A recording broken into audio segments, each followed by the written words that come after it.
Papa, Oui. comment on fait les bébés? Me voici dans une situation particulièrement inconfortable où je n'ai pas obligatoirement de réponse. C'est un peu comme en informatique, comment allons-nous faire pour définir qu'il n'y a pas d'information? Donc, c'est pour ça qu'on va utiliser le bit stuffing. Alors, si vous regardez bien en binaire, les 0 et des 1 sont des informations. Alors, ce qu'on va se poser comme question, c'est comment définir le manque d'informations? Eh bien, il y a deux stratégies. La première, ça va être le remplissage d'informations non utilisées.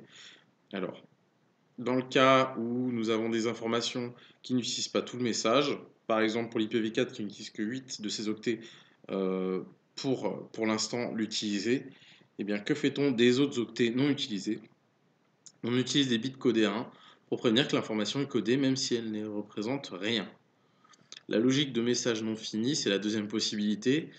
Par exemple, dans le cas d'un signal qui est très régulier, voire ininterrompu, pour ne pas s'y perdre, par exemple dans une voiture, le message à l'ordinateur de bord, ils se suivent de très près et peuvent s'interrompre au cours du message. Donc, comment vérifier que le message ne s'arrête pas? Eh bien, on va utiliser un bit opposé tous les nombres de bits réguliers.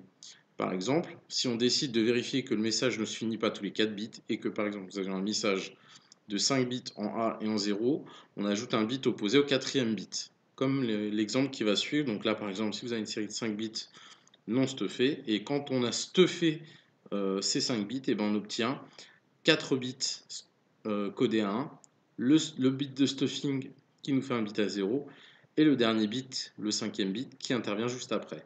Donc le papa et la maman, quand ils s'aiment très fort, il y a une graine qui arrive, elle rentre dans le ventre de la maman grâce au mokuton. Ah d'accord. Et c'est ainsi que monsieur est sorti d'une situation bien embarrassante grâce à la logique des individus japonais. On se retrouve la semaine prochaine pour un prochain épisode. Salut!